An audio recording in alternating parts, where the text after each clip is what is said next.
Welcome back, guys. Sherry here. Now, I just did a video on some tips that I thought all Breath of the Wild players should know. If you haven't seen it and you'd like to check that out, I'm going to leave a link in the description. But I asked you guys to share your tips and tricks, and you did, so I thought I would share a few. This first one comes from Michael Pooey. Is that how you say that, Michael? Anyway, he says we should always have a Korok leaf. It's a fantastic way to bomb animals such as birds before they fly away. You can just use your round bomb and blow at a huge distance with the Korok leaf, and it is super easy. So I got myself a Korok leaf, and I thought, okay, that sounds easy enough, right? Wrong. This proved to be a little more difficult for me than I thought it was going to be. We are supposed to press the Y to attack, X to jump, and the L to drop a bomb at the exact same time. After I blew myself up a couple of times and several somersaults with a Korok leaf, I finally got it. And guys, this is great. Not only can you use this on birds and animals, but you can use it on enemies that are at a distance. So let me show you what worked best for me when doing this. You want to hit the Y to attack, and as soon as you see the Korok leaf create wind, hit the X button to jump. And almost at the exact same time, hit the L to drop a bomb. And once the bomb reaches its destination, just detonate it. Keep at it, guys, and just practice. Now, this next tip comes from Stella R. She asks me if I know about the diamond on Satori Mountain. Yes, Stella, I do know, but this is a great tip because I'm sure some people don't know. Now, we can start out at the Mog Latin Shrine that's located on Satori Mountain. We're going to run between these trees, and you just want to jump right over where you see the Stalnox bones on the ground, and you're looking for a little rock. Now, Stella says she tries to collect this once a gameplay day, and 3 out of 4 times it's there. Guys, this diamond has a 1% chance, just like all materials do, to respawn right when you leave the area. So just check back often, or every time you visit Satori Mountain. You might just find a diamond. And guys, here is the location for the diamond on the map. This next tip comes from Playing with Story. The big black slabs you usually use stasis on and then hit with your weapon, you can also drop Octo Balloons on them and get them to float off. This is a great tip, guys. Instead of using stasis and breaking your weapons, just drop a couple of Octo Balloons. These things will float off into the sky and reveal what's underneath.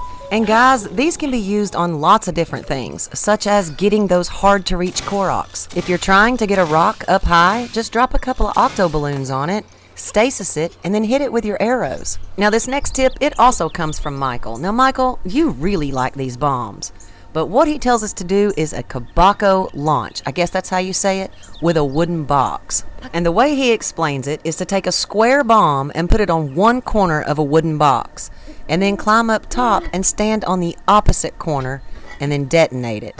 Now, I was not successful at first, and he didn't say anything about holding your shield out. But what he did say is that the bomb needs to be touching the box. But my second attempt was a success. And I think this is great, guys, because I can't win bomb. I've tried over and over again, and every single time I try, I just bomb myself to the ground. And guys, you hardly take any damage doing this. So if you're like me and you can't win bomb, just look for a wooden box. This next one comes from 1992 Marigold. You can drop Chu Chus jellies in a fairy fountain and then shoot them with a shock arrow to get electric Chu Chus jellies. And they say don't drop more than 5. Well, actually, Marigold, we can drop 10.